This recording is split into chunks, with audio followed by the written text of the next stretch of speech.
Physical activities exercise ஃபிட்டாக இருக்கணும் அப்படிங்கிற ஒரு நெசசிட்டி எதுவும் இருக்கா? ஸோ எந்த மாதிரி ஃபாலோ பண்ணுவீங்க?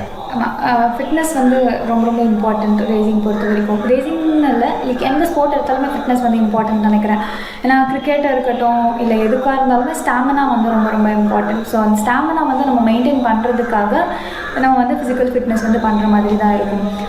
பட் மோஸ்ட்லி வந்து வெயிட் வந்து கம்மியாக இருந்தால் தான் ரேசிங் ஓட்ட முடியும், வெயிட் வந்து அதிகமாக இருந்தால் ரேசிங் ஓட்ட முடியாது அப்படின்ற மித்தெல்லாம் இருக்குது. ஸோ அதெல்லாம் கிடையாது. அதுக்காக வந்து நம்ம வந்து ஒர்க் அவுட் பண்ணுறது கிடையாது. பட் மினிமம் வெயிட் இருக்கிறது வந்து பெனிஃபிட் தான், இல்லைன்னு சொல்ல மாட்டேன். பட் தென் வெயிட் வந்து கம்மியாக இருந்தால் தான் ரேசிங் ஓட்ட முடியும் அப்படின்னு கிடையாது. ஸ்டாமினா லெவல் வந்து ரொம்ப இம்பார்ட்டன்ட். ஏன் அப்படின்னா நம்ம வந்து ட்ராக்கில் அவ்வளோ வெயிலில் அவ்வளோ ஹெவியான கியர்ஸ் வந்துட்டு நம்ம போட்டுட்டு நம்ம பைக் வந்து ஓட்டும் போதுட்டு ரொம்ப டீஹைட்ரேட் ஆகும். ஸோ அதை வந்து மெயின்டைன் பண்ணுறதுக்கு வந்து எப்படி மெயின்டைன் பண்ண முடியும் அப்படின்னா ஸ்டாமினா வந்து ஹோல்ட் பண்ணால் தான்